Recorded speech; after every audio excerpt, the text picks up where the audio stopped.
Ok. Então, enquanto o pessoal vai entrando, nós vamos dar início, então, no nosso estudo.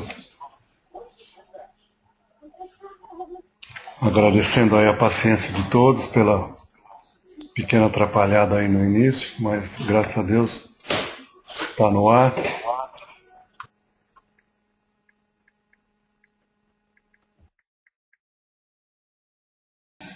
Então, nós vamos dar início no nosso encontro com os capítulos que era suposto a gente estar lendo, né? E está saindo toda hora aqui. E procurando aí, então, dar continuidade. Então, a primeira pergunta que o estudo propõe para nós é: as dificuldades no lar podem levar um médium ao fracasso? E o que vocês acharam aí no texto que ajuda nisso daí?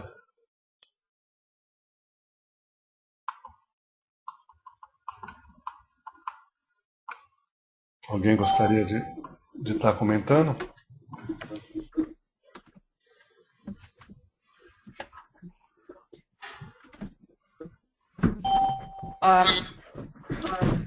Bom, pelo que eu entendi, eu estou tendo retorno da minha própria voz. Já resolvi, pode ficar tranquilo. Ok. Então, pelo que eu entendi, né, tudo que é permitido. Não, eu continuo tendo retorno da minha voz. Eu não sei quem está. Vamos então, nos lembrar, anyway. só espera um pouquinho, vamos lembrar de a gente...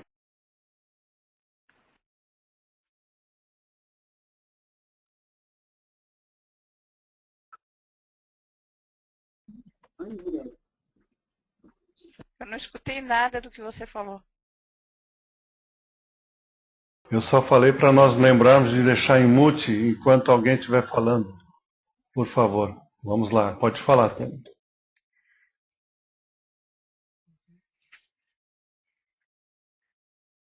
Pode falar, Tânia. Você não precisa ficar no mute. Eu sei, eu estava esperando. Então, tudo é permitido de acordo com o que os médiums querem, né? Por exemplo, no caso da Mariana, né? Que com o socorro da boa vontade sempre lhe ficaria alguns minutos na semana e algumas pequenas oportunidades para fazer o bem. Talvez pudesse conquistar o entendimento do esposo e colocar e a colaboração afetuosa dos filhos se trabalhasse em silêncio, mostrando sincera disposição para o sacrifício. Sofrer sem reclamar, para trabalhar com eficiência é preciso calar. Viemos ao círculo, desculpa, não é círculo, é o círculo, para construir com Jesus, mas caímos na tolice de acreditar que andamos pela terra para discutir nossos caprichos. Os instrutores, muitos nos recomendam antes,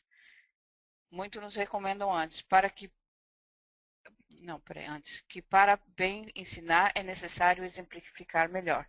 Quer dizer, nós podemos, o lar pode levar-nos ao fracasso, sim. Depende de nós, né? Porque se nós deixarmos que com toda essa todas as circunstâncias, né, alterar, aí sim. Mas se a gente se envolver no trabalho, muito pelo contrário, nós não vamos fracassar. Nós vamos, além de ajudar, nos ajudar. Né?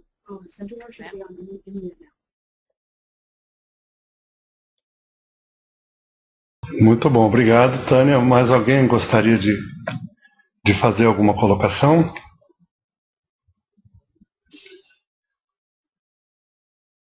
Dene, tem alguma coisa para acrescentar? E aí, seu Marcos? Tudo bem? Tudo bem? Você tá me ouvindo direitinho? Assim, tá bom Sim. o áudio? Porque eu tô com fone de ouvido e eu acho que esse fone não tem um áudio. Tá ótimo, pode continuar. Ah, tá bom? Então, Marcos, eu tenho umas anotaçõezinhas que eu fiz também, sabe? Vamos lá.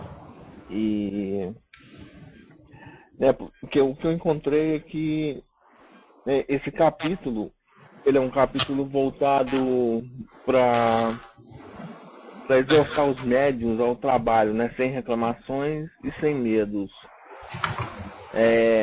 E nesse capítulo são expostos vários casos de médiuns que foram bem preparados para a reencarnação e que não conseguiram cumprir suas tarefas justamente por falta da vigilância, né?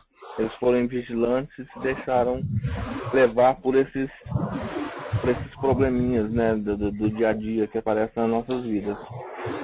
Aí eu encontrei, né, referente aos...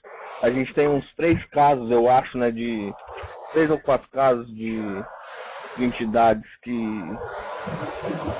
tiveram dificuldades, mas a minha conclusão que eu encontrei no próprio livro é o seguinte: o maior interesse da alma é a realização de algo útil para o bem de todos. Na nossa caminhada evolutiva, nós vamos nos deparar com os elementos contrários, né?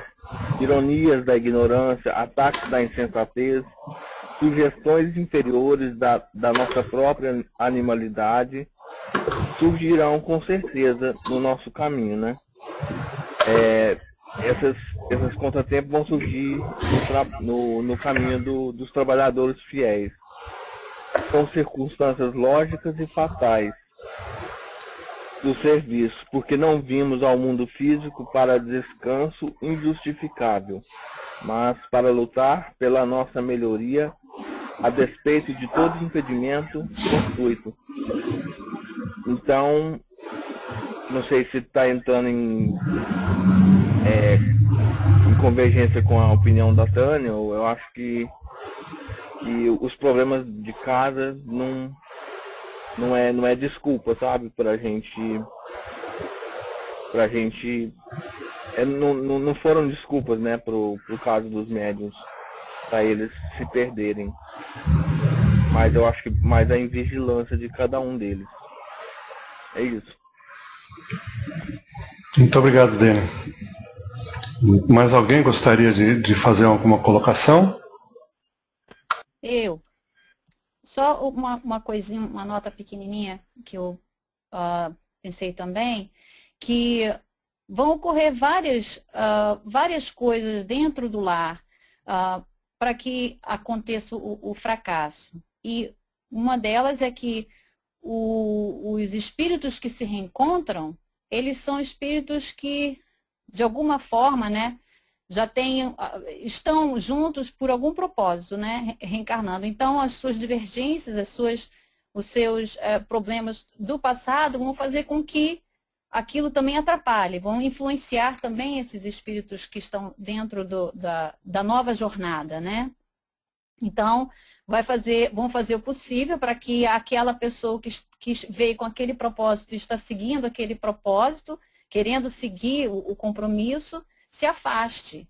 Então, os espíritos que não querem que isso aconteça, vão usar os membros da família, né? Tem esse porém. E aí, a melhor forma é continuar com desempenho nas tarefas de doações, nem que sejam as menores, né? Fazer a caridade, trabalho social e tentar com isso, aos poucos, não desistir e continuar no trabalho com a mediunidade. O que às vezes se torna impossível, mas às vezes com a insistência, com a persistência, a família acaba entendendo, né? Aceitando. Muito bom. Depois nós vamos ver num outro livro do André Luiz. Só quero dar um retorno para o Dani. Pois não. Não, é que o Dani falou que não sabia se a resposta dele vinha em contradição com a minha, né? Não veio de jeito nenhum, né? Porque é o tal negócio, a vigilância, né, e o trabalho, né? Então só vai deixar de fazer aqueles que não se vigiarem, não trabalharem, que se deixarem acontecer. Entendeu? Foi isso que o que você falou foi o que eu falei, só em outras palavras. Tá bem, Denis? Não está em contradição. Muito bem. Então, eu estava comentando que tem um outro livro que nós vamos ler aí na nossa caminhada, eu não me lembro bem qual é, que narra um fato bem interessante de uma senhora que era uma excelente médium, né? E o marido dela era aquele casca de ferida, né? E toda vez que ela ia para o centro, ele ficava criando motivos para ela não ir e tudo mais, e nós vemos todo, né, o esforço dela em superar aquela situação, o amparo que o plano espiritual dá a todos nós quando nos mobilizamos, né, usamos a nossa vontade para vencermos, né, mas que há realmente a influência da família muito grande, né? Então, só para a gente complementar, nós vamos ler o texto, para depois a gente voltar a discutir se for necessário, né? 2 casos de pessoas que saíram de nosso lar preparadas para a tarefa mediúnica no mundo e, no entanto, fracassaram inteiramente, são apresentados por André. O caso de Mariana, não a essa aí, né? Não a nossa, Silva, é um deles. Ela sentia que deveria aplicar-se ao trabalho, mas Amâncio, seu esposo, nunca se conformou. Se os enfermos a procuravam no receituário comum, a neurastenia do marido se ampliava. Se companheiros de doutrina a convidavam ao estudo, ele se revoltava ciumento e mobilizava as próprias filhas contra a esposa. Daí o seu afastamento da tarefa mediúnica. E Mariana nunca deixou de reclamar quando era incompreendida pelos seus familiares. Uma outra entidade viveu experiência semelhante. Também ela entendia agora não haver executado sua tarefa mediúnica em virtude da irritação que sentia pela indiferença dos familiares pelos serviços espirituais. Se o marido fazia ponderações contrárias às suas convicções, ela refutava. Não suportava qualquer parecer contrário ao seu ponto de vista. Em matéria de crença, incapaz de perceber a vaidade e a tolice de seus gestos. Discussões, insultos, conflitos tornavam-se constantes. E neste clima, ela sentia-se inutilizada para qualquer trabalho de elevação espiritual. E ainda, né, o texto, o programa nos traz ainda o caso Ernestina, né, onde o medo foi a causa do fracasso de Ernestina, que se preparara convenientemente em nosso lar para a tarefa da mediunidade no mundo. As instrutoras do esclarecimento confiavam extraordinariamente nela, mas Ernestina não vigiou como devia. Apesar dos incentivos recebidos do plano espiritual, desconfiou de tudo e de todos. Nos estudiosos encarnados só via pessoas de má fé. Nos instrutores desencarnados enxergava apenas mistificadores. E em si mesma receava as tendências nocivas. O receio das mistificações prejudicou a oportunidade recebida. E ainda um outro caso de falta de amparo da esposa. Outra entidade atribuía seu fracasso à falta de amparo da esposa. Enquanto a teve a seu lado, verificava-se profundo equilíbrio em suas forças psíquicas. A companhia dela compensava-lhe todo o gasto de energia mediúnica. Quando a morte a arrebatou, amedrontou-se por sentir-se em desequilíbrio. Não havia aprendido a ciência da conformação, nem a percorrer sozinho as estradas humanas. Casou-se segunda vez e deu-se mal. Sua segunda mulher, extremamente ligada a entidades malfazejas, arrastou-o a inúmeros desvarios, e ele se perdeu, voltando ao convívio de criaturas perversas. Agora entendia que o triunfo no mundo, mesmo no futuro, seria muito difícil sem a companheira amada. Não é? Então, eu gostaria de fazer uma colocação aqui para a gente debater um pouquinho, né?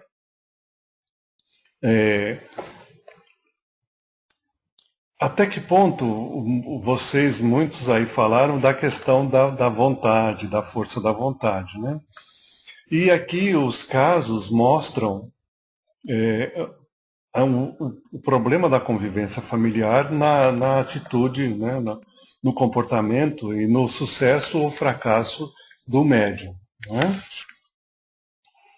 Então, até que ponto a gente pode estar ali usando como desculpa a questão da família, né? Até que ponto é válida essa colocação aí do último caso que nós falamos, né? Da pessoa que diz que, na visão dele, só se a mulher estiver junto é que ele vai ter sucesso, e sozinho ele não vai conseguir, né? Até que ponto isso é verdadeiro ou até que ponto isso aí é falta de coragem, comodismo, ou seja lá mais o que for da parte da gente? Isso que eu ia te falar. Eu acho que até o ponto que o comodismo falar mais alto. Eu acho que vai até esse ponto. Se tiver força de vontade, se quiser mesmo, a família não vai atrapalhar. Será, gente? E aí, o que vocês acham?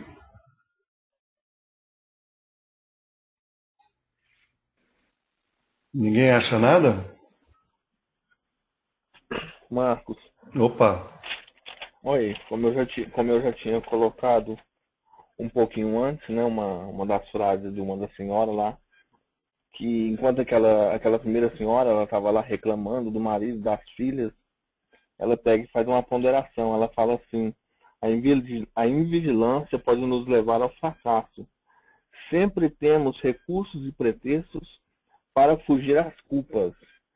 Eu acho que, do ponto de vista dela, né, ela está dizendo que todo pretexto, toda desculpa é nossa, da nossa fraqueza mesmo, né, da nossa falta de vontade, da nossa falta de perseverança mesmo. Então, lá quando a gente chega lá do outro lado, que a gente tem uma visão melhor disso, né, pelo que mostra no livro. E que toda desculpa que a gente coloca aqui enquanto a gente está encarnado é pretexto, né? É simplesmente um pretexto. Essa é a minha questão, assim, que eu acho, né, da leitura do livro. Eu gostei muito desse último caso da esposa, porque aquela parábola das 10 virgens que ficam esperando os maridos e elas não trazem o óleo, o azeite, e depois elas pedem as outras 5 que tinham o azeite para acender as luzes dela. E aí fala que ninguém evolui com a luz do outro. E eu nunca tinha conseguido captar o que era isso. E com essa passagem agora desse moço que sem a esposa ele não conseguia, não era a esposa, tinha que vir, era dele mesmo. Então eu achei muito bonito que eu consegui trazer essa parábola das 10 virgens, porque às vezes o que nos falta é esse preparo mais cuidadoso, é um detalhe, é um jeito, porque muito que acontece comigo, a família vai contra, mas eu ainda me irrito. Então, além de eu não estar acendendo a minha luz, eu estou deixando ela se apagar. E isso que às vezes é o complicado, porque a gente até vai, mas como que a gente está indo? Né? Bom, gente, isso que a Mariana colocou é muito importante, né? A gente tem que parar para pensar um pouco, né? E enquanto você estava falando aí, né, eu estava só... A única coisa que eu colocaria, né, é que você falou que falta preparo. E a gente percebe que em todos esses casos não faltou preparo. Não, eu falo preparo nosso aqui, de ser mais vigilante. Não é preparo, né? É ser mais vontade, né? É ser mais fiel, né? É disciplina. Porque preparo, a gente viu que nenhum deles saiu de lá sem o preparo. Né? Todo mundo saiu preparado. O problema é a questão de aplicar, porque é uma questão muito delicada, porque a gente, de certa forma, usa como desculpa dizendo que, mas quando a gente encarna, a gente não lembra. Lembra. Esse que é o problema. Né? A gente não traz ele no consciente, mas o nosso subconsciente, ele está o tempo todo nos alertando, está o tempo todo nos cobrando. Né? Então a gente sabe. E quando a gente está dormindo, está livre da influência do corpo, a gente bate de frente com essa realidade de novo. Então, assim, e é por isso que é o grande problema. O único caso que a gente vê que voltou para lá e não caiu a ficha foi esse último caso que a Mariana colocou aí, porque ele ainda diz, né, que ele, na opinião dele, como ele não entendeu nada até agora, na opinião dele, ele diz que ele só vai ter sucesso se ele estiver com ela. E aí ele vai criar uma dependência, né? E até agora não caiu a ficha, porque, como a Mariana colocou, tem que ser dele mesmo, ele não tem que depender de ninguém. Está tudo na mão dele, não é? Tanto que ele teve todas as condições de, com ela ou sem ela, ser vitorioso e ele não foi. Então a gente tem que ter isso em mente. É a questão da disciplina, é a questão da vontade, né? É a questão de quebrar barreiras. Porque o que nos impede é realmente o nosso vício, né? A nossa tendência a repetir velhos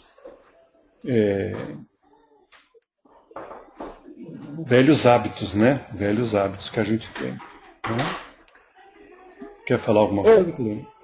Eu ia falar assim que e quando a gente coloca essa vontade em prática, a gente não pode esquecer também que a gente está amparado o tempo todo.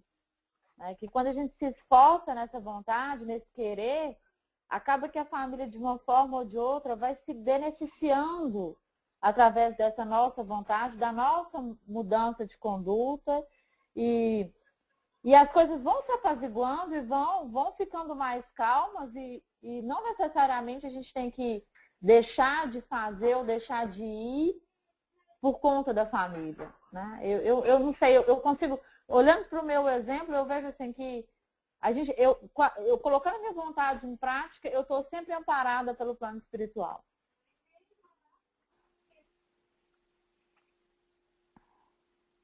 Sempre vai ser assim, porque nós fomos programados para a vitória, nós fomos programados para o sucesso. Né? E todas as vezes em que a gente caminha nessa direção, a gente facilita o trabalho daqueles que querem o nosso sucesso. E as coisas se tornam mais fáceis, né? E tudo funciona, e tudo se encaminha, e tudo se encaixa. Né? É que, infelizmente, nós tendemos sempre a repetir velhos erros. Né? E este que é o nosso grande causa de fracasso mesmo. Né? É a nossa insistência em cair no comodismo, cair no que é mais fácil e repetir os velhos erros. Posso falar, Marcos? Opa, pois não. Oi. Sim, o médium, ele recebe toda a preparação lá, toda a educação, toda a instrução teórica. Agora, o que faz, o que causa o fracasso é que, na verdade, apesar de toda a informação recebida, não houve ainda o progresso efetivado. É como o nutricionista obeso. Não é um contrassenso? O nutricionista é aquele que estuda a ciência da nutrição e como é melhor, qual a melhor maneira de desenvolver um corpo saudável através da boa nutrição. Mas ele mesmo não praticando, ele mesmo não...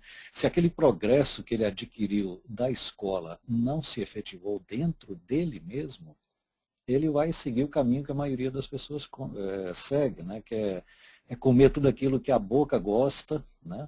Que os olhos gostam e não exatamente o que o corpo precisa. Então, o médium fracassado é como o nutricionista obeso. O progresso não foi efetivado. Beleza, a comparação é muito boa para ilustrar, né? Mas vamos lá. Que faculdades tinha Joel e por que ele fracassou? Quem pode me ajudar aí nesse quesito?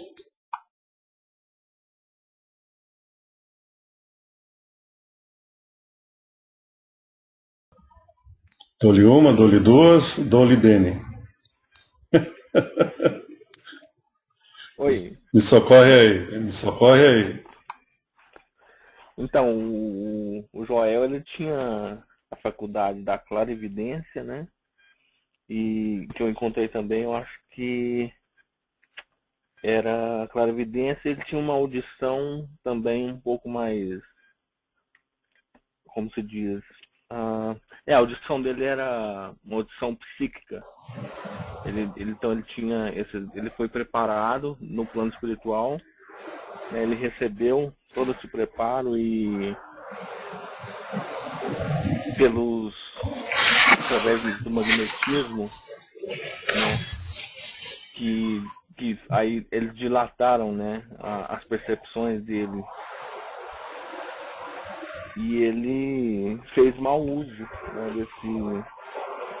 dessa clarividência dele. Aí eu fiquei um pouco assim, sem saber o que era clarividência, né? Qual que era o verdadeiro sentido da clarividência. Eu fui buscar, clarividência seria, igual como explica o Allan Kardec, seria a dupla vista, né? A visão do mundo espiritual. Ele tem a visão contínua do mundo espiritual, é algo natural, que ocorre no estado de vigília. Um exemplo da clarividência é o Chico, né? Eu também uso um outro exemplo, que é daquele filme O Sexto Sentido, daquele menininho, eu acho que ele também usava da clarividência, porque ele via o mundo espiritual. Que é ao contrário a vidência, na vidência o médium pode ver o espírito, mas se o espírito se deixar ver pelo médium, você pode me corrigir se eu estiver errado, Omar. Não, está indo muito bem. E aí a sua pergunta foi essa, né? Qual eram as faculdades dele, né? E por que ele fracassou? Então ele fez um mau uso, né? Ao invés de ele utilizar a clarividência para fazer o bem ao próximo, ele usou essa clarividência para localizar amigos visíveis e invisíveis no setor das velhas lutas religiosas.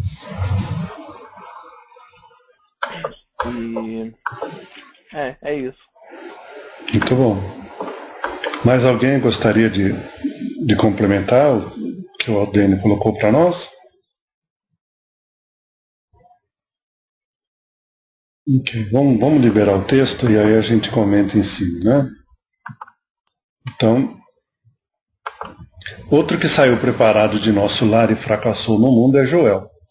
Sua tarefa mediúnica exigia sensibilidade mais apurada e por isso recebeu no Ministério do Esclarecimento um tratamento especial que lhe aguçou as percepções, partindo para a Terra com todos os requisitos indispensáveis ao êxito de suas obrigações. Mas Joel, deixando-se empolgar pela curiosidade doentia, aplicou sua faculdade mediúnica somente para dilatar suas sensações. No quadro de suas tarefas mediúnicas estava a recordação de existências passadas como expressão indispensável ao esclarecimento coletivo dos semelhantes. Existe, porém, uma ciência de recordar que ele não respeitou como devia. Sentia intuitivamente a vívida lembrança de suas promessas em nosso lar. O coração estava repleto de propósitos sagrados. Ele trabalharia, espalharia muito longe a vibração das verdades eternas. Contudo, a excitação psíquica aos primeiros contatos com o serviço fez rodar o mecanismo de recordações adormecidas, e ele lembrou sua penúltima existência quando fora Monsenhor Alejandro Pizarro, nos últimos tempos da Inquisição Espanhola. Passou a procurar então cada um de seus companheiros de lutas religiosas para reconstituir os passos de todos eles, por curiosidade, sem qualquer propósito benfazejo. Exigia, assim, notícias de bispos, de autoridades políticas e de padres amigos que haviam errado tanto quanto ele mesmo. As advertências dos amigos espirituais não cessaram. Sofredores batiam-lhe às portas.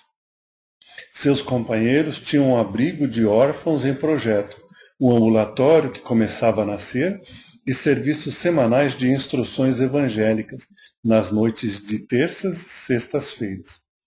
Mas o Joel só queria saber das suas descobertas pessoais, sem qualquer proveito útil. Esquecia que o Senhor lhe permitia aquelas reminiscências não para satisfazer-lhe a vaidade, mas para que entendesse a extensão de seus débitos e se entregasse à obra de esclarecimento e conforto aos feridos do mundo. Passou, assim, a existência de surpresa em surpresa, de sensação em sensação, transformando a lembrança em viciação da personalidade. Perdera a oportunidade de redenção e o pior era o estado de alucinação em que agora vivia. Com o erro, a mente desequilibrou-se e as perturbações psíquicas passaram a constituir-lhe doloroso martírio. Então, basicamente, essa é a história do Joel, né? Essas histórias, elas estão aí no livro, né, como parte do contexto, mas é mais ilustrativo para nos trazer, né, a compreensão, a importância da mediunidade, né, e a dificuldade para o nosso nível ainda de entendimento, né, a dificuldade que é para a gente conseguir sair dessa tarefa aí com sucesso, né? Porque são muitos os casos que impedem o êxito total. E aí ele vai trazendo esses vários casos para a gente ir aprendendo e, na medida do possível e do nosso esforço individual, evitar repetir os mesmos tipos de erros. Não é isso, gente? Então vamos lá. Que ensinamento colhemos do caso Bellarmino? Então, quem me ajuda aí nessa? Vamos ver aí outras pessoas, a não ser o Denis, hein, gente? Vamos participar. Vou te ajudar, então. Vamos lá. Pode? Pode, lógico. Deixa eu ver aqui. Quais ensinamentos que colhemos do caso Bellarmino? Então, o que eu aprendi com o caso Bellarmino é que não adianta o conhecimento do bem se nós não praticarmos, se nós não colocarmos esse bem em prática. E a vaidade e o apego aos bens terrestres, como nós já sabemos, é um dos maiores motivos de queda. E se nós quisermos o caminho da evolução, devemos trilhar o caminho que Jesus nos ensinou. Devemos fazer o bem, ensinar o amor e acender a luz, disseminando a verdade ao próximo e a nós mesmos. Muito bom. Mais alguém, por favor? Se você quiser falar, pode, viu, Dani? Não te proíbo, não. Tá bom. Não, mas o que eu coloquei aqui é mais ou menos igual o que ela colocou, né? Que o Bellarmino dá uma grande lição mesmo, né, por experiência própria, que ele diz que a missão do doutrinador é muitíssimo grave para qualquer homem. Não é sem razão que atribuiu-se a Jesus o título de mestre.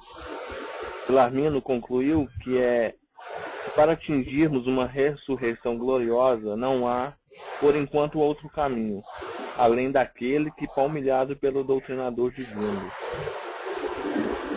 E ele é digno de menção. A atitude dele, abstendo-se de qualquer escravização aos bens terrestres, não vemos ele passar todo o evangelho senão fazendo o bem.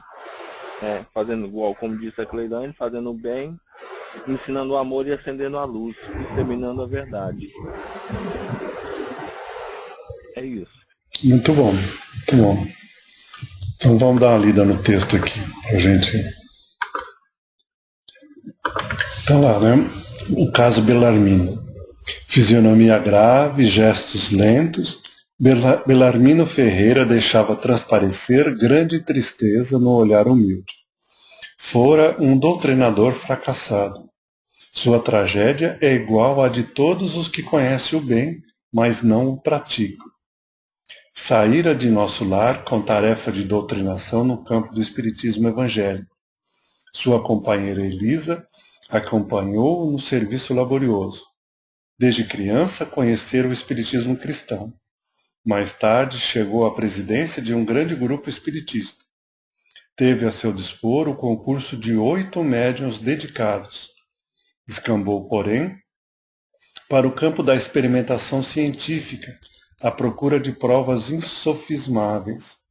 Por vaidade, convidou pessoas para integrar seu grupo, tão somente em virtude da falsa posição que usufruíam na cultura e na pesquisa científica. Os resultados se tornaram pífios. A dúvida instalou-se em seu coração. Perdeu a serenidade de outro tempo. Da dúvida passou à descrença. Debalde, Elisa o chamava para a esfera religiosa e edificante, mas ele passou a desprezar o próprio evangelho, que taxava de velharia. Largou a atividade espírita para dedicar-se à política humana e, desviado dos seus objetivos fundamentais, apegou-se ao dinheiro, transformando os próprios sentimentos.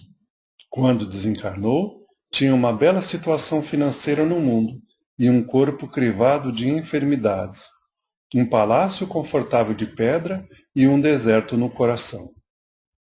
Voltara a ligar-se a antigos companheiros menos dignos de experiências carnais e colheria agora, na vida espiritual, tormentos, remorsos, expiações.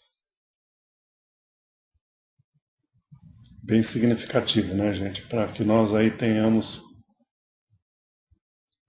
bastante atenção a isso tudo. E ele ainda afirma, né, aqui o Belarmino falando para nós, né? Minha tragédia angustiosa é a de todos os que conhecem o bem, esquecendo-lhe a prática.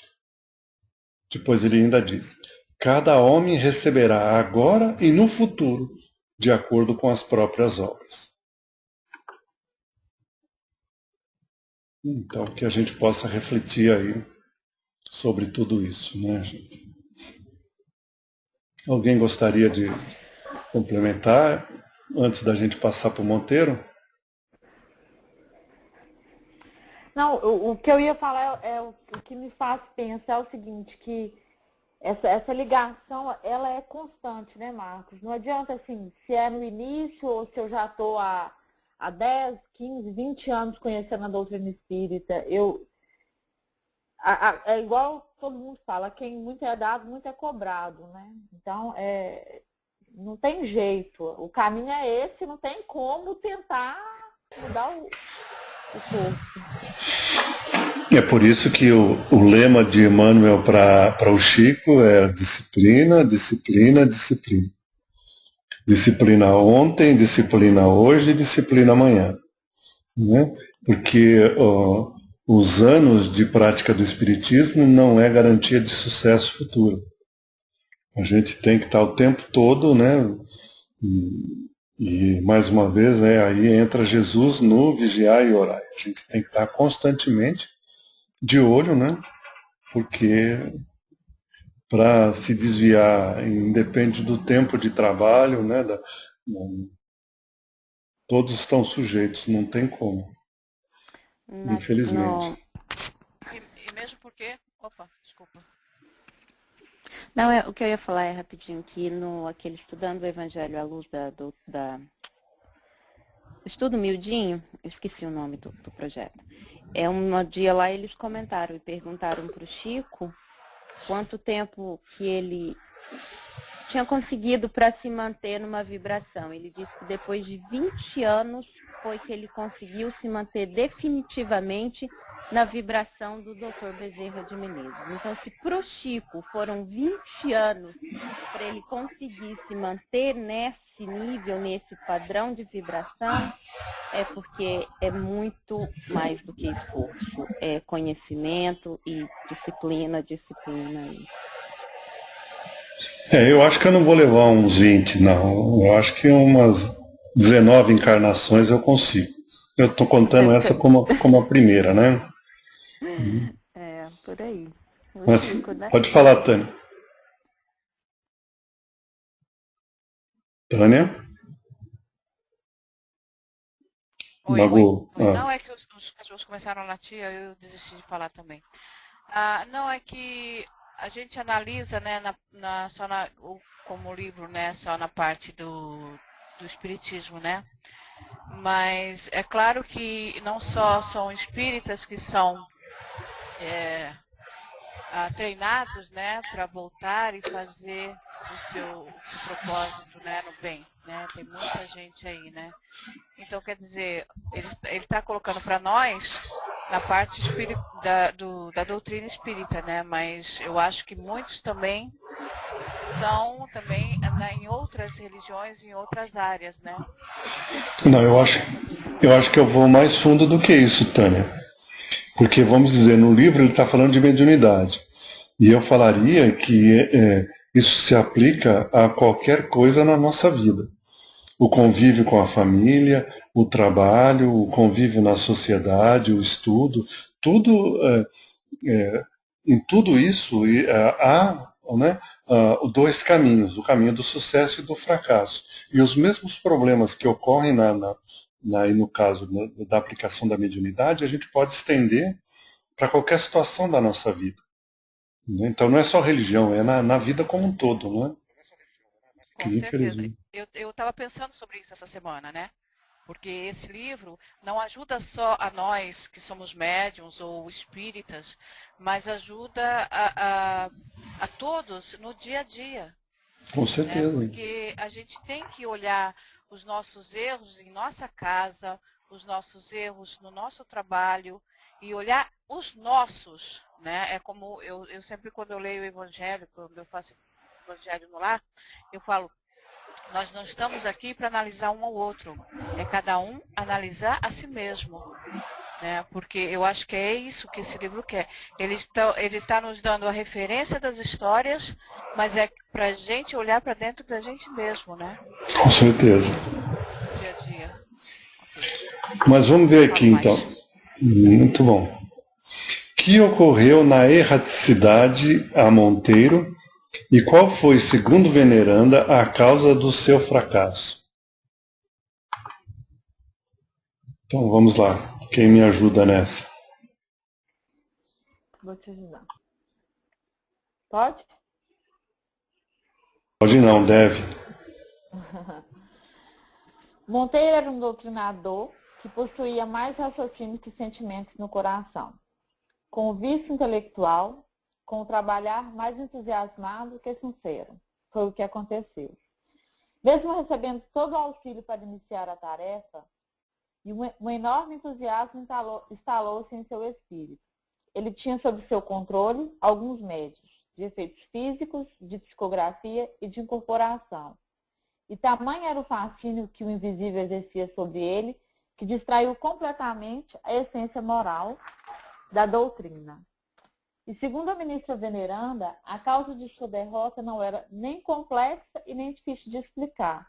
O Monteiro entregou-se excessivamente ao espiritismo prático junto aos homens, mas nunca se interessou pela verdadeira prática do espiritismo junto de Jesus. Complicado, né, gente? Porque, pensando bem no que o caso do Monteiro e no que a Cleilane nos trouxe, nós podemos ver o risco que a gente corre muito, né, de nós virarmos um grande teorista, né, estudarmos a doutrina, conhecermos a doutrina, mas ela ficar só como doutrina. E nós temos que, acima de tudo, lembrar que o Espiritismo ele nos convida à prática, né? O Espiritismo ele é uma coisa para ser aplicada na nossa vida. Caso contrário, nós vamos mais uma vez cair aí no erro das religiões tradicionais, que faz com que as coisas venham, né, como graça e não como conquista individual. Não é? Complicado. Alguém... Eu confesso que quando... Pode falar, Dani. Ah, tá. Tá bom, obrigado, Cleilane. Pois é, Marcos, de acordo com o que o próprio Belarmino nos trouxe aqui, né? É que a ideia que eu entendi do que ele trouxe é o seguinte, é tudo aquilo que você prega, que você ensina, vai te ser cobrado quando você, né, no caso dele, foi cobrado dele, né, quando ele desencarnou, porque ele vivia dando lições, doutrinação sobre paciência, né? Ele impunha pesadíssimas obrigações aos desencarnados e logo depois ele já fazia alguma coisa que era totalmente oposta, né? Que ele como está escrito no livro, ele abria as janelas e começava a brigar com as criancinhas que estavam brincando lá de fora lá, né?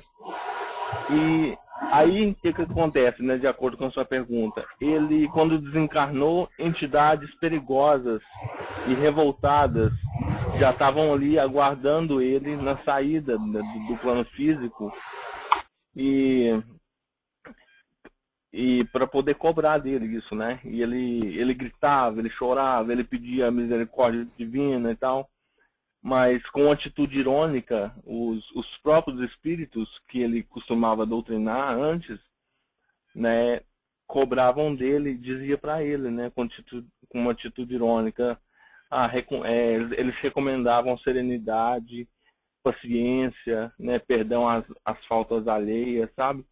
Então, a ideia que traz é justamente essa. Tudo aquilo que a gente prega, a gente tenta ensinar para as entidades, seja num grupo mediúnico, seja para as pessoas, isso é muito mais cobrado de nós mesmos, né? E a gente pode se deparar com grande cobrança, né, após o nosso desencarne. É bem perigoso, bem complexo isso aí também. Mas aí, Dani, tem um outro lado dessa situação, né? A evolução moral e a evolução intelectual. No caso, no meu ponto de vista, ele teve evolução intelectual. A moral dele ficou estacionada. Muito bom, muito bom. Quer completar, Cleilane, o que você ia colocar? Não, eu só ia falar assim, que quando eu li essa pergunta, que eu estava lendo o texto, antes de ler a pergunta, quando eu cheguei nessa parte do livro, eu já arrepiei. Assim, eu já senti assim, 2 tapas, assim, sabe? Acorda, sabe? E é o que você sempre nos ensinou, que a questão da doutrina é sentir, né? Não é só saber, a gente tem que sentir. É igual você sempre fala, vamos, em caso de dúvida, vamos nos reportar a Jesus. Vamos... E eu acho que é essa a essência mesmo, sabe? É isso aí mesmo. Assim, mas que eu levei realmente, assim, parece que eu, sei lá, sabe, deu um clique, assim, um estalo para o caminho e para eu prestar mais atenção nisso. Muito bom. Vamos ler o texto para a gente acompanhar um pouco, e aí, se a gente quiser, a gente complementa com a discussão. Né? Então, olha lá. Ele também partira de nosso lar em missão de entendimento espiritual, quase na mesma ocasião em que Belarmino voltou à Cara. Monteiro tivera a própria mãe como orientador. Sob seu controle estavam alguns médios de efeitos físicos, de psicografia e de incorporação. Mas era tal o fascínio que o intercâmbio mediúnico exercia sobre ele, que acabou se distraindo por completo quanto à essência moral da doutrina. Era um doutrinador implacável. Chegara a estudar longos trechos das Escrituras para utilizá-los nas conversas com ex-sacerdotes católicos que compareciam às sessões mediúnicas em estado de ignorância e perturbação. Acendia luzes para os outros, preferindo, porém, os caminhos escuros para si, esquecendo a si mesmo. Pregava paciência dentro do grupo, mas era impaciente lá fora. Concitava os espíritos à serenidade, mas repreendia sem indulgência as senhoras humildes que não continham o pranto de alguma criança enferma presente à reunião. E no comércio era inflexível com seus devedores. Passava os dias no escritório estudando a melhor forma de perseguir os clientes em atraso. E à noite ia ensinar o amor aos semelhantes, a paciência e a doçura, exaltando o sofrimento e a luta como estradas benditas de preparação para Deus. Na verdade, estava cego, esquecido de que a existência terrestre é, por si só, uma seção permanente. Quando a angina o levou à morte, encontrava-se absolutamente distraído da realidade essencial. Voltou à vida espiritual qual demente necessitado de hospício. O raciocínio pedia socorro divino, mas o sentimento agarrava-se a objetivos inferiores. Viu-se assim rodeado de espíritos malévolos que lhes repetiam longas frases de suas sessões mediúnicas. Eles, irônicos, lhe recomendavam serenidade, paciência e perdão, e perguntavam por que ele não se desgarrava do mundo, estando já desencarnado. A revolta tomou conta de sua alma e mais tarde, quando já estava recolhido em nosso lar, exigiu explicações para o seu estado, visto que não se considerava fracassado. Veneranda um dia foi visitá-lo, em momento em que reservava a descanso. Monteiro crivou seus ouvidos de lamentações e ela o ouviu pacientemente por 2 horas. Quando o ex-doutrinador se calou, Veneranda sorriu e disse: Monteiro, meu amigo, a causa de sua derrota não é complexa, nem difícil de explicar. Entregou-se você exclusivamente ao espiritismo prático junto dos homens, nossos irmãos, mas nunca se interessou pela verdadeira prática do espiritismo junto de Jesus, nosso mestre. Aquelas palavras, como um vulcão, mudaram por completo a atitude mental do ex-doutrinador fracassado. Ai, ai. O pior é que eu vou confessar para vocês que, lendo agora de novo isso aqui, vou até me arrumar aqui. Porque... Dá pra levar um choque, não dá? Não, o pior é que eu me vi ali em várias situações na história do Monteiro. Bens a Deus, hein, gente? Como é que faz? Ai, ai, ai. Né? Como são... Mas vamos em frente que tem mais. A multiplicidade de fenômenos e as singularidades mediúnicas reservam surpresas de vulto a qualquer doutrinador que possua mais raciocínios na cabeça que sentimentos no coração. O vício intelectual pode desviar qualquer trabalhador mais entusiasta que sincero, e foi o que me aconteceu. Ele ainda diz: como ensinar sem exemplo, dirigir sem amor? Meu raciocínio pedia socorro divino, mas meu sentimento agarrava-se a objetivos inferiores. E como é fácil a gente caminhar por esse caminho. Como é fácil a gente se descuidar e, quando acordar, tá do lado de lá nessa situação, né, gente? Ai, ai, ai. Mas vamos lá, alguém mais gostaria de colocar mais alguma coisa, por favor?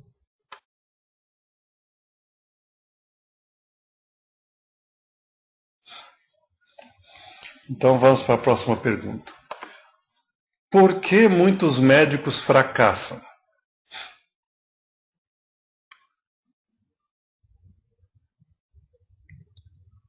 Porque eles se calam, que nem vocês? O que está acontecendo?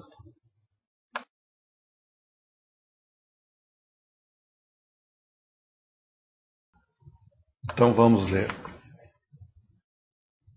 Vamos ler. Imensos jardins cercavam o centro de Mensageiros. Roseirais enormes balsamizavam a atmosfera leve e límpida.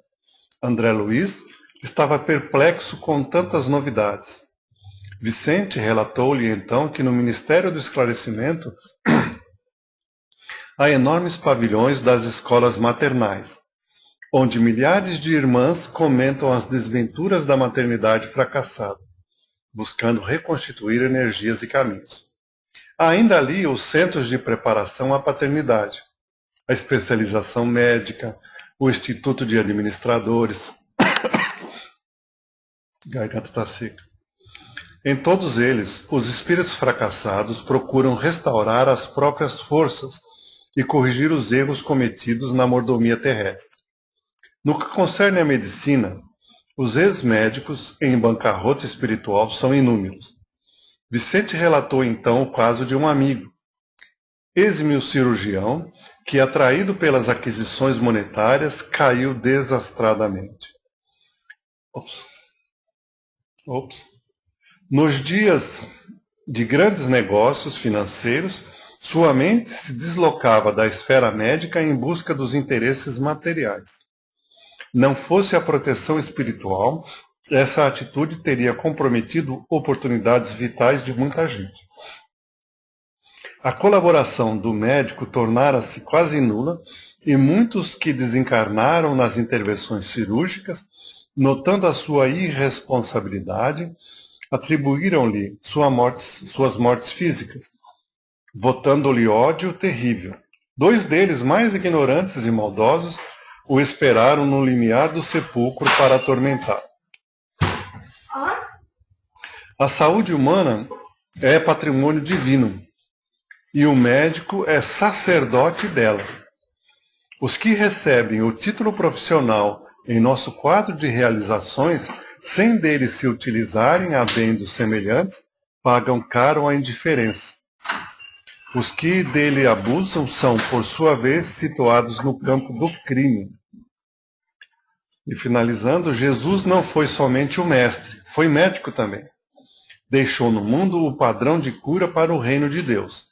Ele proporcionava socorro ao corpo e ministrava fé à alma. Nós, porém, em muitos casos terrestres, nem sempre aliviamos o corpo e quase sempre matamos a alma. Palavras do Vicente, que também era ex-médico, né? Então aí a gente vê, né, a questão da medicina, não é? Não só a questão do compromisso profissional acima do ganho financeiro, né?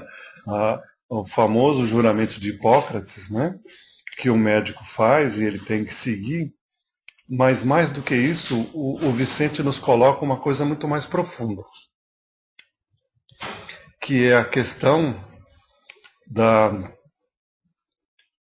do compromisso do médico, não somente com o corpo, mas também a questão do médico ter noção da espiritualidade, né?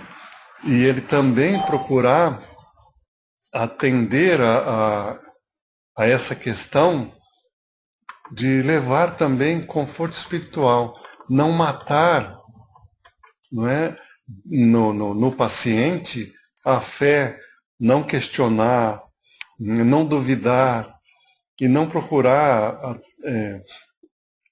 tornar aquelas pessoas descrentes, porque isso é um compromisso muito, muito triste, né? Eu gostaria de ouvir o comentário de alguém que possa aí estar também trazendo mais esclarecimento, por favor.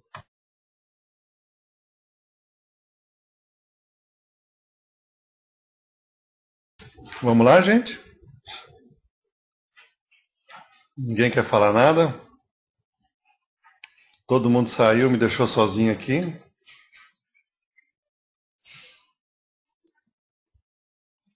Hello, socorro.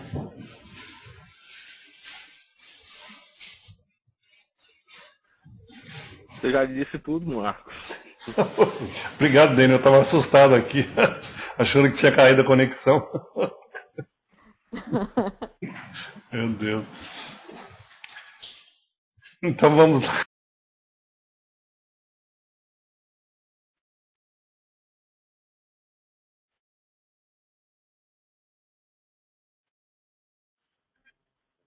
Não estou ouvindo. Eu acho que deve estar mudo aí, não, Marcos. Desculpe. Ok. Que caminho o grupo de Aniceto seguiu para ir de nosso lar à crosta? E em seguida eu comentei aqui com a minha aguinha que eu recebi que a Lourdes chegou e o Pedrinho está no maior silêncio. Uma maravilha, gente.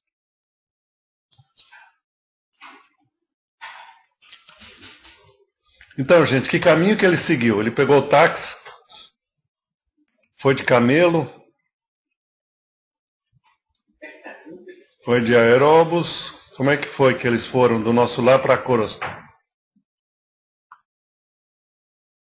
Eu complemento. E por que eles seguiram esse caminho? Oi, Marcos. Oi. Oi, fala, Dani. Oi, Márcio, tá me ouvindo? Tô sim, pode falar, meu querido. Ah, ok. Eu fiquei um pouquinho confuso, não sei, eles foram volitando, não é isso?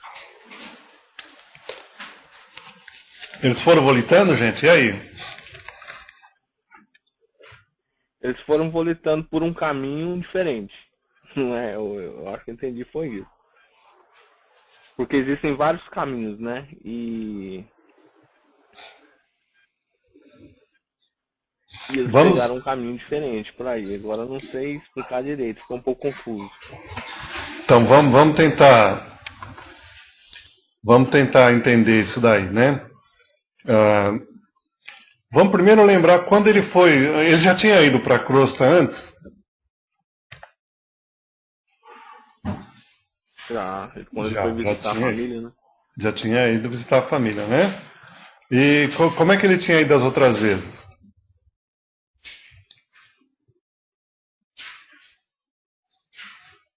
Então eu vou tentar lembrar para vocês, né? Quando ele foi para a Terra, ele foi junto com o Clarencio. E ele foi com as próprias pernas, com os seus próprios recursos?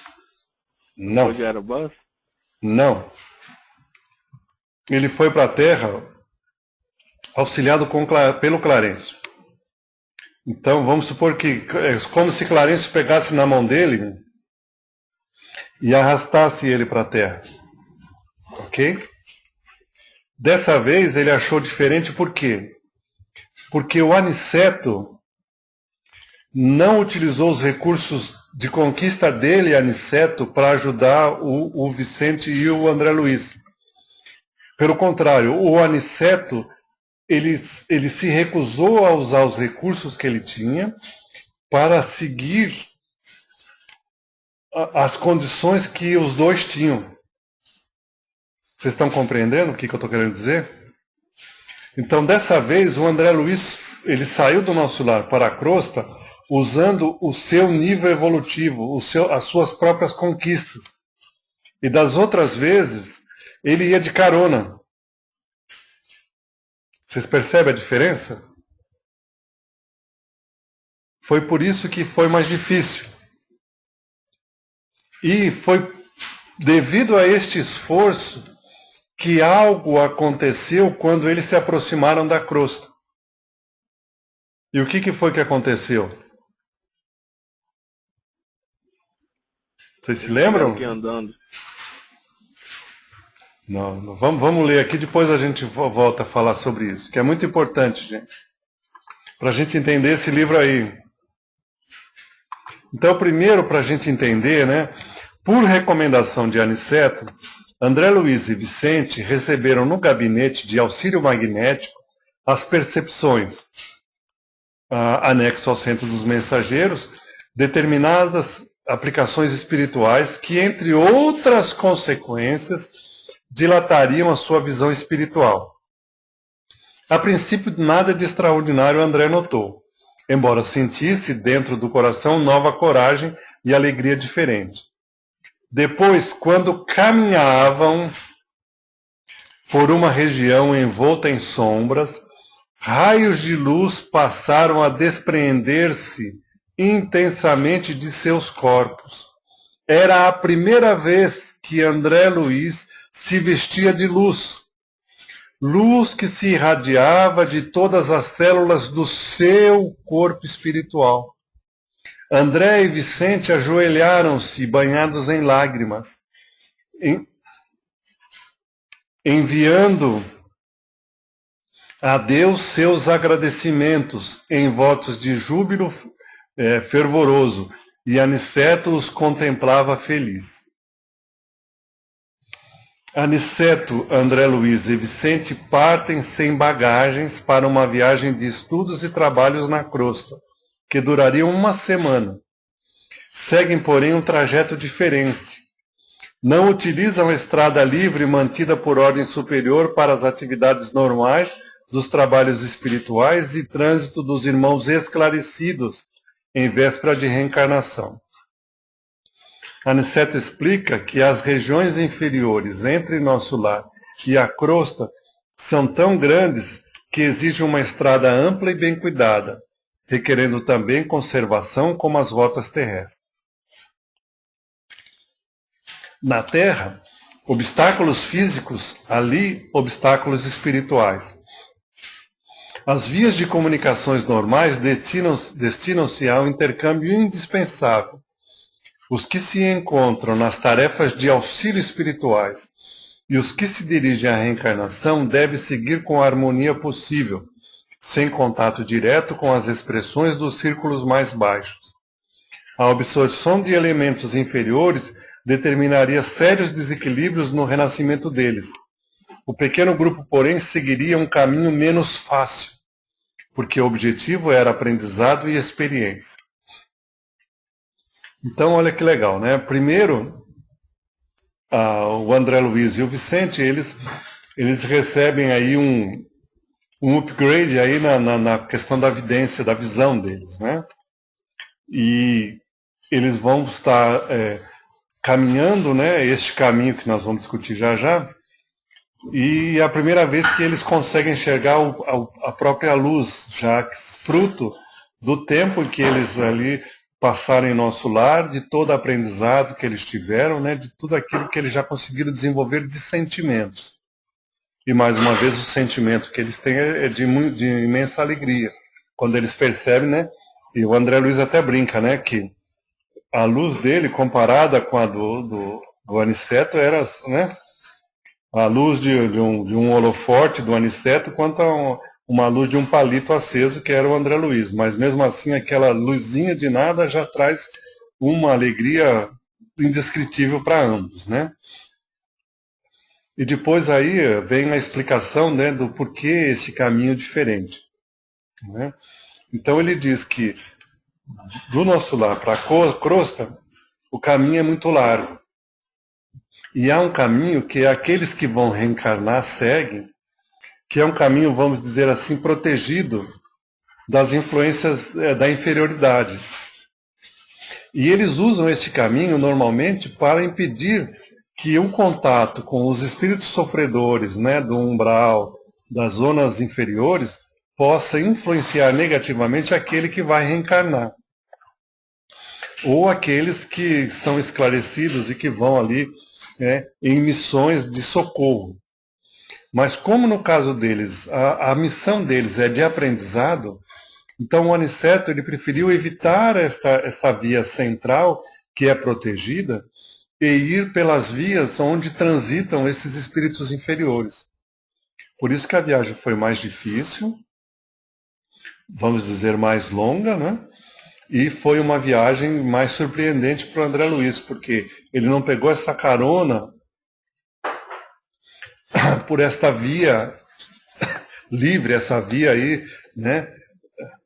Vamos dizer aí a expressway, né? Ele foi pelas vias mais acidentadas. E isso é o que ele está relatando aí, né, nessa passagem do livro. Deu para perceber a diferença?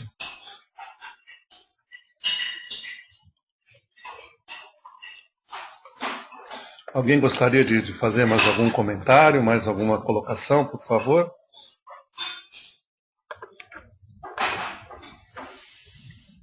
Então vamos à próxima.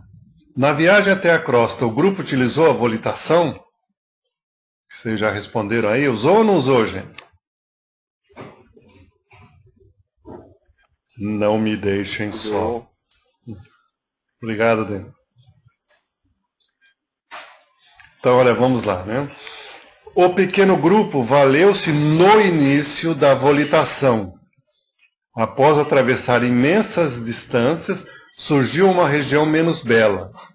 Nuvens espessas cobriam o firmamento e alguma coisa que André não podia compreender impedia a volitação fácil. Compreendendo a dificuldade dos companheiros, Aniceto recomendou que fossem caminhando. A atmosfera começava a pesar muitíssimo, porque eles penetravam agora a esfera de vibrações mais fortes da mente humana. Estavam a grande distância da crosta, mas já podiam identificar a influenciação mental da humanidade encarnada, envolvida nos combates da Segunda Guerra Mundial, Segunda Grande Guerra. Daí a pouco, chegaram ao cume de uma grande montanha, envolvida em sombra fumarenta. Trilhas diversas apareciam no solo. Foi então que André Luiz viu seu corpo iluminar. As surpresas, porém, não cessavam. Mergulhava num crime estranho, onde predominavam... Tem um café aqui, gente. Onde predominavam o frio e a ausência de luz solar. A topografia era um conjunto de paisagens misteriosas. Desculpa, gente, mas não dá. Vocês querem sentir o cheiro? Eu ponho aqui na câmera. Né? Lembrando filmes fantásticos dos cinemas terrestres.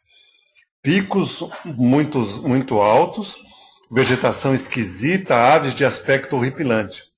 Rija ventania soprava em todas as direções.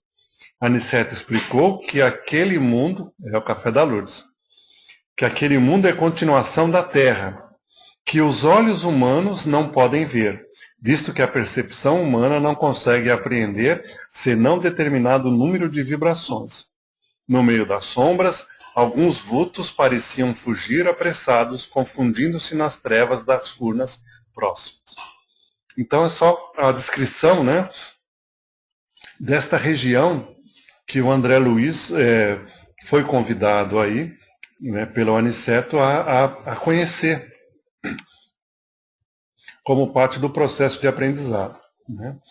E nós vamos ver que eles vão parar, né, numa região de socorro, nessa região tão sombria e tão triste aí, que é um alívio para nós sabermos que mesmo nesses locais aí mais tenebrosos, né, não deixa de haver o auxílio e o socorro do plano espiritual. Né?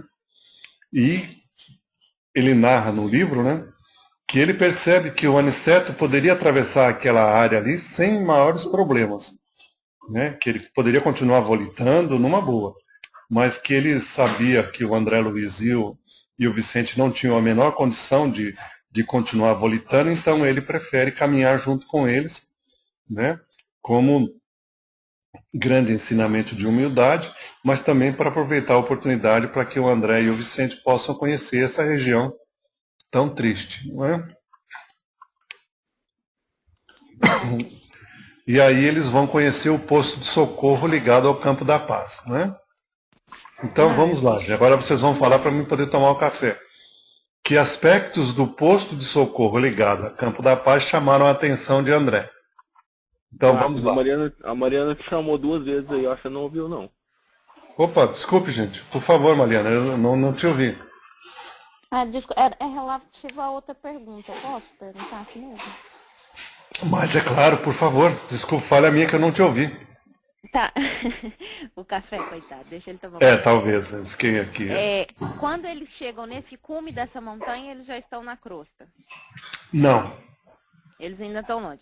Então, eles ainda estão... é essa continuação da Terra, que quando eu li isso, minha mente blow, assim, eu não entendi nada do que seria essa continuação da Terra.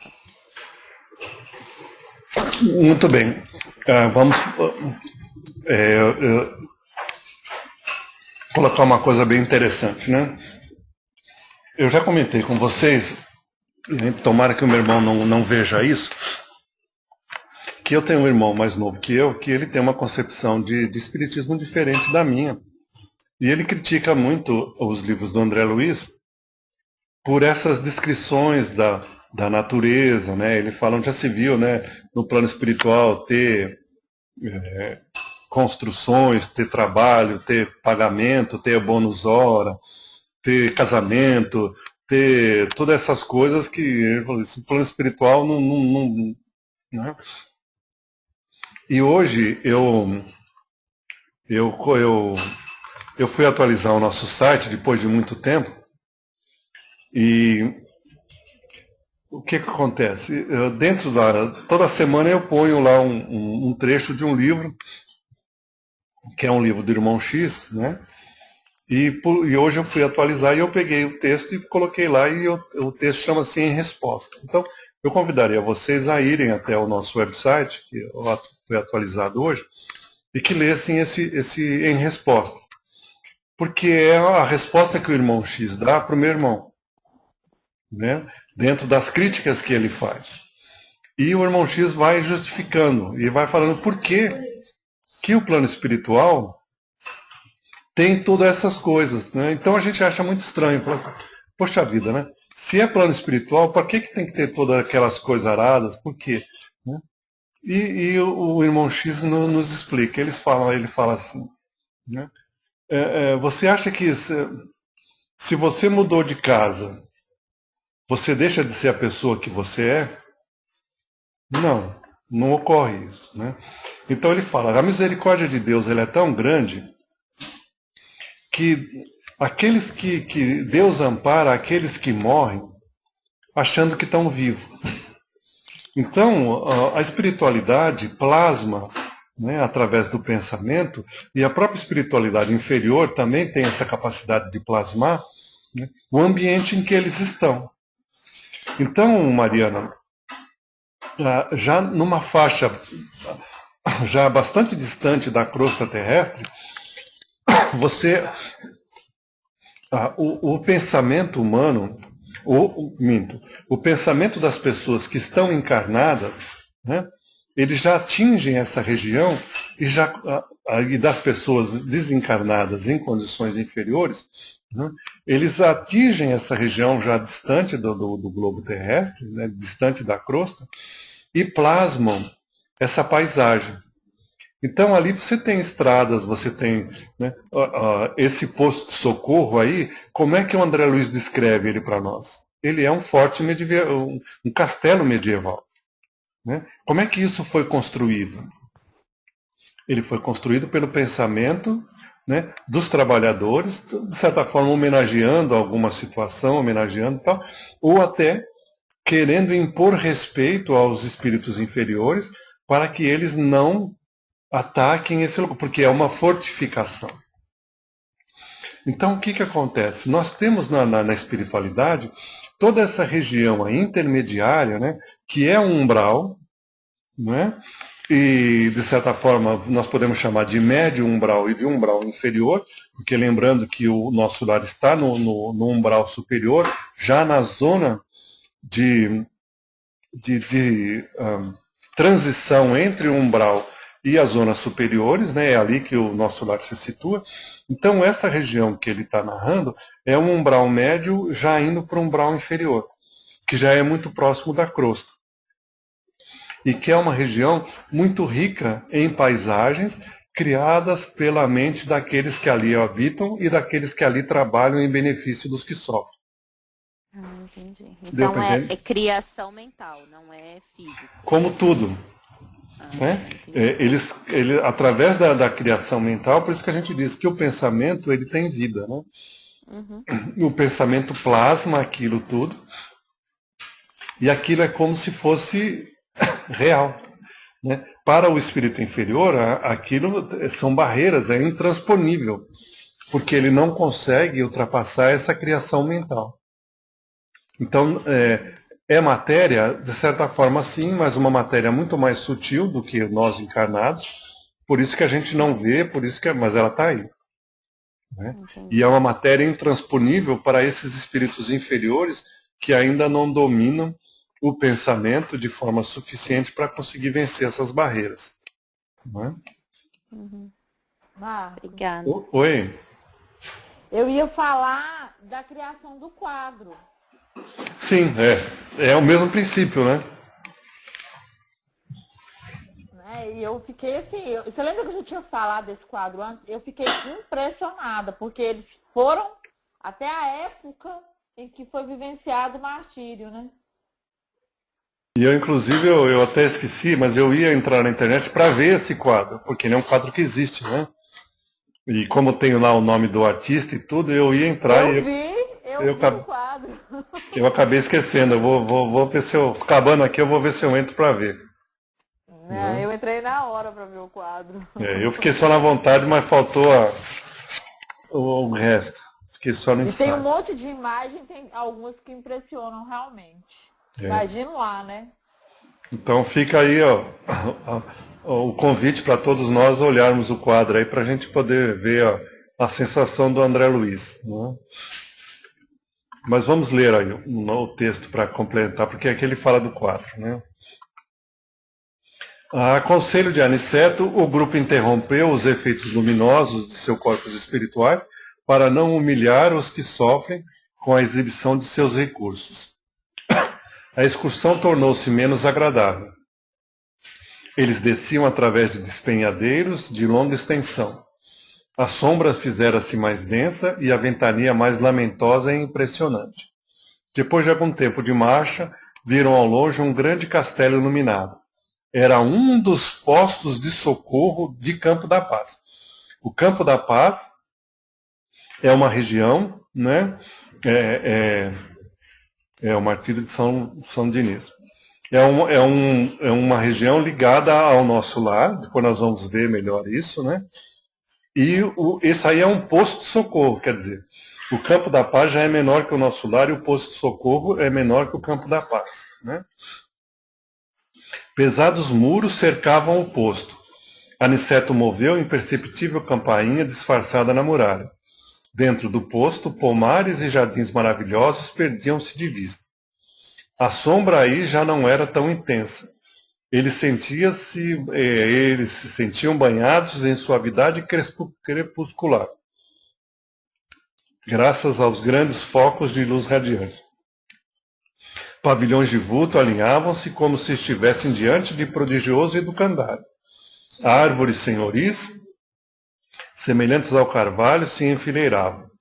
Havia mais luz no céu e o vento era mais fagueiro. Aniceto explicou que a paz refletia ali o estado mental, olha, está vendo a criação mental? Né? A paz refletia ali o estado mental dos que viviam naquele pouso de assistência fraterna. A natureza é mãe amorosa em toda parte, acentuou o instrutor, mas cada lugar mostra a influenciação dos filhos de Deus que o habitam. Por isso a diferença do externo e do interno. Aí o quadro, né? A sede do posto de socorro foi construída à maneira de formoso castelo europeu dos tempos feudais. As escadas de substância idêntica ao mármore impressionavam por sua beleza. Uma varanda extensa e enfeitada de era florida, diferente da conhecida na terra, dava acesso a um vasto salão mobiliado ao gosto antigo. Nas paredes, quadros maravilhosos. Uma tela de Bonatti, representando o martírio de São Diniz, o apóstolo gaulês, rudemente supliciado nos primeiros tempos do cristianismo, enfeitava o salão. André Luiz informou ao administrador do posto de socorro que o original daquele quadro, segundo sabia, encontrava-se no Panteão de Paris. Alfredo, o gentil anfitrião do pequeno grupo, retrucou dizendo que, na verdade, aquele quadro fora feito por nobre artista cristã numa cidade espiritual ligada à França, em fins do século passado. O grande pintor Bonatti, durante o sono, visitou aquela colônia e viu o quadro, depois reproduzido por ele em tela que ficou célebre no mundo inteiro.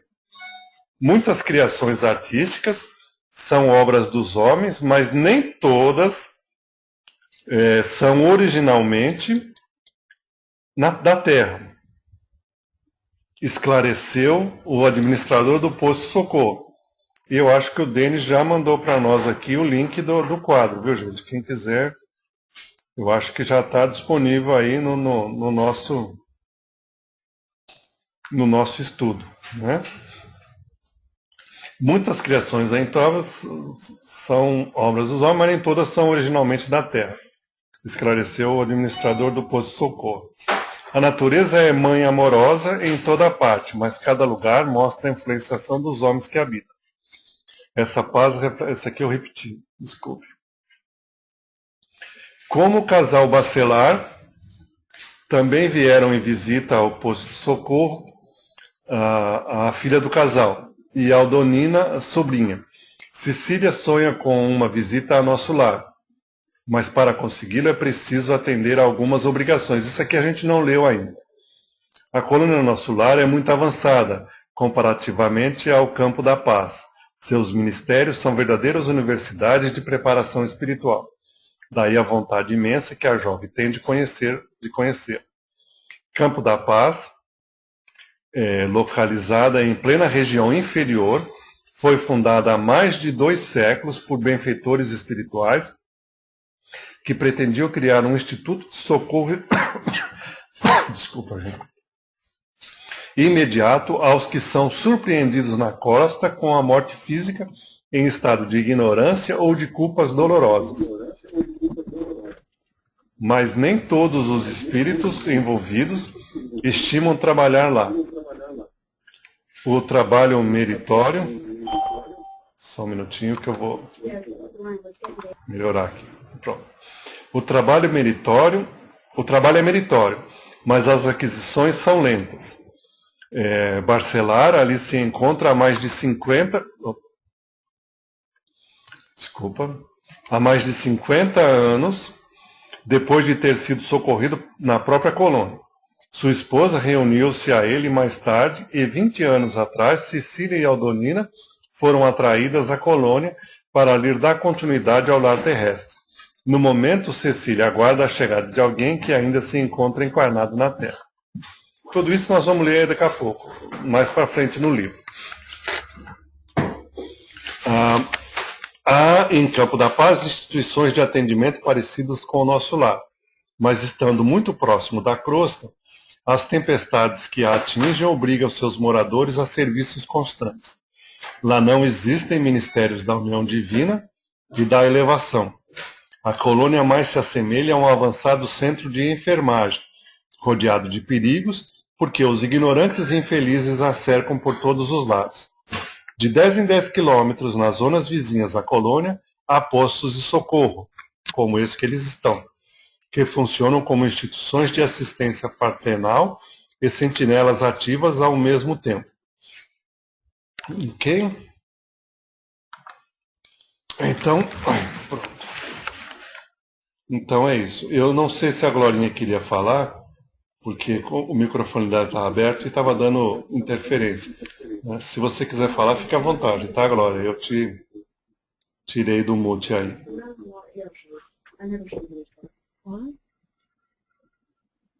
Não, eu acho que ela... Se ela quiser, ela escreve para nós.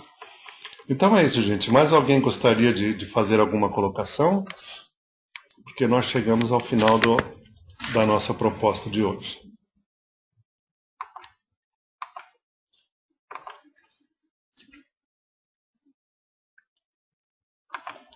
Este silêncio todo me atordoa, atordoado permaneço atento.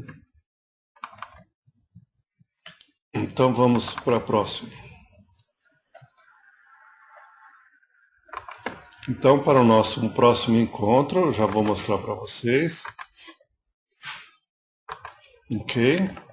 Para o nosso próximo encontro, nós vamos ler aí dos capítulos 17 ao 25, das páginas 92 a 138.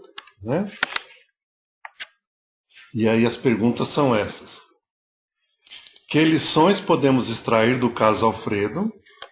Quantos europeus vitimados pela guerra havia no posto dirigido por Alfredo? Por que foram eles trazidos para o Brasil? Que fato notável Alfredo presenciou em Bristol? Em que consiste o sopro curativo?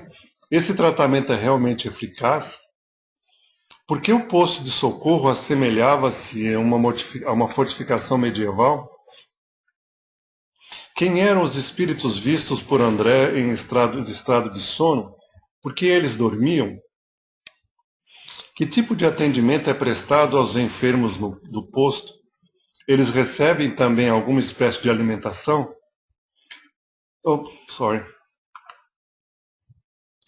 Que efeito teve, segundo André, a prece de Ismalha?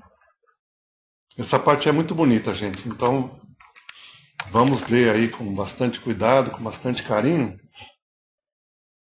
porque é bastante legal essa parte do livro aí, do sono e tudo mais. É bem interessante mesmo. Né? Ok? E é isso. Alguém gostaria de fazer alguma colocação antes da prece final, para que a gente possa encerrar? Dado o avançado da hora. Então, muito bem. Vamos ver quem é o segundo da lista, para a gente pedir para fazer o encerramento. Da minha lista aqui, depois da B de branca, vem o D da Darcy. Então, Darcy, você pode fazer a prece para nós?